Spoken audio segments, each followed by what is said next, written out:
Hello there and welcome to Black Jackal Gaming. GW have done a metawatch. They've released the win percentages for all the factions, so let's have a look to see what the data represents. So just taking the data on face value, it does seem like there's far too many top tier S tier armies in the meta that are just dominating all the competitions. Winning most of the competitions, scoring very highly, especially when you take out the mirror matches, the percentage goes up even higher. There's a substantial amount of trash armies down at the bottom below the 45% threshold. Take a quick look at the Space Marines, the most popular faction, not doing as well as was expected when 10th launched, because Space Marines are going to be OP with us a moment. And those Elder Wolves, you know, the nerfs worked really well, didn't they, sitting there at the top of the faction, 67%. I think GW misjudged how powerful the Eldari were. There was the assumption that they were just leaning on towering for the Elder Knights, without really understanding that the main issue was the ability to pump out devastating wounds consistently, and there being very little on the tabletop where you couldn't target. So they did nerf towering slightly. They put up the points cost, and they also did something with Fate Dice to make it less consistent. However, they didn't consider that the Eldar index as a whole is actually relatively cheap, and across the faction they didn't lose too many shots or AP. Across the majority of the other armies there was a reduction in AP and volume of fire, where Eldari, they pretty much kept their guns as they were, and they were already a decent shooting army, so they kept their lethality and then have the devastating wounds on top of it. They have a lot of keywords for devastating wounds and anti this and sustained and lethal hits that, so they have a lot of inbuilt rules into their weapons, substantially more than other factions such as Mech, which have very few rules actually built into any of their factions and into their weapon profiles, and when they're built into their actual unit profiles, they're quite restrictive in what they can do, where the Eldari have a substantial amount of different units and options that are relatively cheap and actually impactful on the game, especially when you consider they're a very fast army, so can have early contests in the objectives. They can suffocate the opponent by keeping them within their deployment zone, and they score secondaries very easily. They've not really considered any of these, and they've just gone, oh, Eldar are doing well, the Knights doing really well, let's just nerf those a little bit without looking at the faction as a whole. Now GW tends to do this quite often. They just look at a faction, see the highest performing unit, and then put that up in price or change the rules a little bit without looking at the faction as a whole. So you often have things like Tyranids and Drukhari in 9th edition, where they're actually really good for a long time and had a substantial amount of nerfs over and over, because they weren't understanding that the codex at the time was very strong. So when you nerfed one thing, there was other part of the factions that were still really strong and would keep them up there as an S tier. Same with Gene Stealers and Imperial Knights. They did give them some nerfs, but they didn't really understand how the army was functioning, so there was a different part of the army that could step up and still excel at the top of the meta. When we look at the mid-table, it does look like there's a fair amount of armies that are doing relatively well. But what you're going to find here is that when GW look at the data, they're not really considering the matchups and taking the mirror matches out. So for example, Thousand Sons, if they're going into a tournament and they lose against the S tier armies, well then they're playing all the lower tiers in the next bracket. So their percentage might look quite high because they're beating the lesser armies, but in reality they are not. They're not utilizing their strengths into the top tier armies at all. So when they hit a big nerf, you might see the lower down armies all of a sudden surge, because the armies that were absolutely battering them no longer exist. So then you just keep swapping these S tier armies, because they're not looking at factions as a whole, where they sit, how they play into each other, the mirror matches. They're looking at individual statistics, and it's inconsistent statistics anyway, because we don't have consistency in terrain placement, in the mission pack that's getting used, in the matchups. You might have a Deathwatch army go 6-0 in a 40-man tournament, but there might not be any Eldari, Gene Stealer Cults or Imperial Knights there, so it really bumps up not only the win rate, but the fact that they've taken a tournament and they've gone unbeaten. These are things that GW often don't look into. They don't seem to have this statistical know-how to look to the stats and read them correctly to see how things are playing out. Like we see the bottom tier armies, Death Guard, we knew going into the last update that they were in a really poor position. So the FAQ they brought out, instead of tweaking a couple of things which they could have got away with and just said, oh, whoops, we forgot this, they just give them the pistol keyword, the plague guns, plague pistols, and a couple of other things that really wasn't going to achieve much. And I know it was just an FAQ, but they did have the ability to sneak things in there when they knew this faction was really struggling. Now we are going to be getting a points update as well as changes to data sheets and potentially detachments and army rules. So they have the ability now to really swing a hammer at the meta, knock down the top 4 armies in the red, look at the armies in the top of the 50% and probably knock them down a peg or two. And then the ones below 45, they really need to pump them up. But whilst they're doing that, they do need to look at the ones in the bottom of the 45 because they're going to really drop off if they overly power the ones behind them.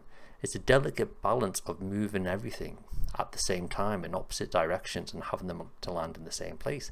Especially when GW, they only have 2 or 3 people working on this, which is causing them some significant issues. So we had Space Marines that were allegedly going to be the OP faction. Oaths of Moment was too powerful, they were going to dunk on anything. And then the rest of the index come out, and some units did look quite good in isolation, but they didn't often have enough synergy, and the HQ units were often lacking, and the units they could join and the buffs they give out wasn't the strongest. And then when the points released, some of the options were just far too expensive. Like you got a standard Redempted Dreadnought coming in at around 220 points, which is far too expensive for what it can achieve. And there's plenty of examples of that throughout the index where you look at the basic data card and you're like, this is quite a good data card. But some of these units are 40, 50 points overcosted, so you're just not going to see them in play. Even things such as the Humble Outrider coming in at I believe 105 points is a combat unit that just doesn't really have much combat, so its only utility is being fast and contested table quarters in the first and second turn before the T5 4 wound profile just melts away. Now even in combat, if you've got a unit of 3 and you're charging into a squad as guardsmen, you're lucky if you're killing more than 4 or 5 of them, and this is an elite melee unit that's costing you 105 points for 3 models, and its sole purpose is to be fast and melee. There's a couple of weird units in the index that just fall under that banner where they don't really achieve much, but they're quite pricey at the same time. We're at the period now where points and rule changes for factions might not be enough. There might need to be some actual core rules changing. Devastating rules going off on 4s, 3s and 2s gives you some ridiculous scenarios where it basically makes the defensive profiles of some armies absolutely pointless. And again, where some armies can get a substantial amount of lethal hits on 4s and 5s, you're in the point where what's the point of having these defensive profiles if they're completely and utterly meaningless, especially for some armies that lean heavy onto those. And then you got the other side of it, armies such as the Necrons. The amount of buffs you can give to an individual unit gets a bit crazy when you've got Necron Warriors where you can have 2 characters join it, then Crypto Thralls, then you can give them ability, you can get the Reanimator on them, and you can have an out of phase stratagem. So you've basically got 20 warriors that are toughness 4, 1 wound, which doesn't sound great, but then they got a 4-up invulnerability save, a 4-up feel no pain save. They've got 2 Crypto Thralls that are 2 wounds apiece that can be regenerated as well. And then you've also got the ability to use the out of phase stratagem where you can reanimate for D3 plus D3 plus 1 because you've got a character, and then because reanimation happens if you're on a objective, you get a further 2d3, plus if you have the reanimator within 12 inches it's a further d3 on top of that.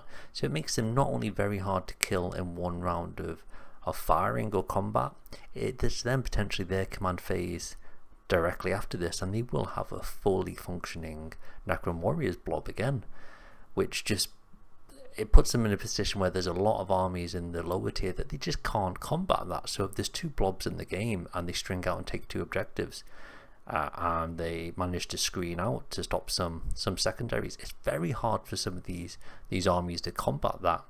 For what's quite, once you've read the list, a low skill style of play. Now a lot of these armies, they should be more difficult to play. There should be a high skill threshold where you have to get your synergies off, but it's a little bit more difficult to get them all synchronized. But when you do, the army will excel. Not a case of just let's join these together, advance forward a couple of inches and then stand still for a large part of the game.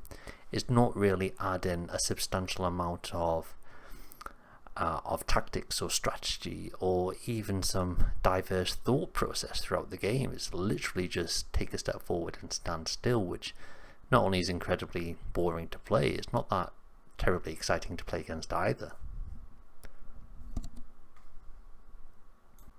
My hope is that GW take a big swing at this. At the end of the day, people want to take their armies to games and know they're going to have an enjoyable game.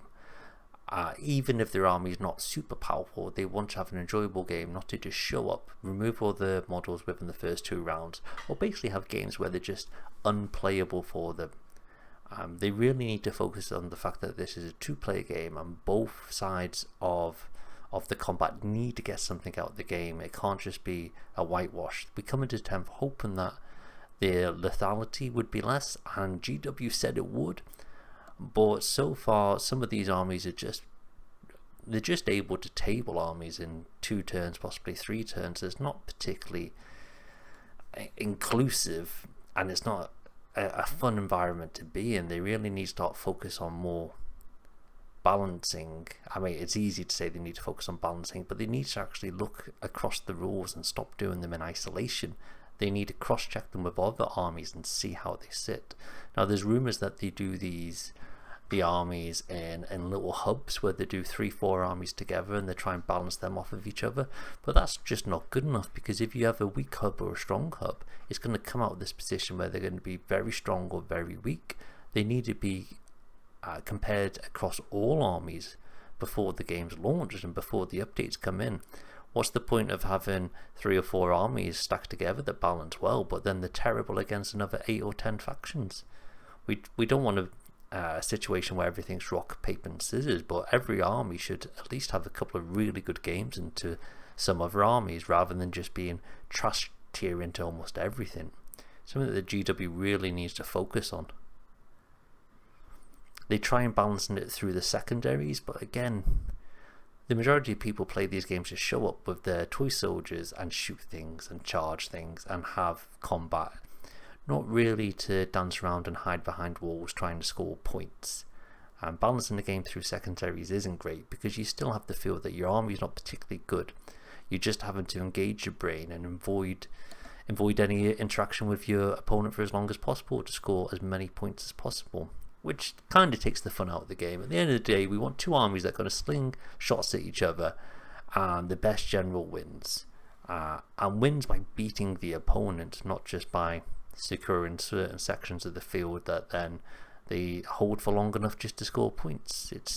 It's not really how a lot of people want to play the game. And now some people do like to play the game that way, but they can go and play any game and play that. It's not a tabletop army game, which this is.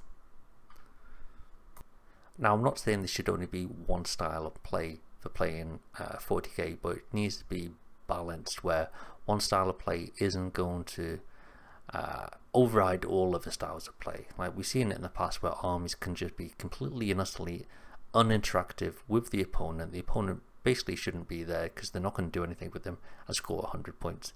And then we've got the other side of the argument, where we have these armies that are fully interactive with the other army, and we'll table them in turns 1 or 2. We need a happy medium in the middle, where people can use tactics and strategy to play the game out how they want. However, it has to be a challenge at the same time. It can't just be, if I do A, B and C, I win, regardless of what the opponent does. Thank you for watching the video. If you have any comments, then pop them below in the comment section. If you enjoyed the video, then please hit the like button as it greatly helps the channel. Hit the subscribe button to see any future Warhammer content. Take it easy and see you next time for more grim darkness from the 41st millennium.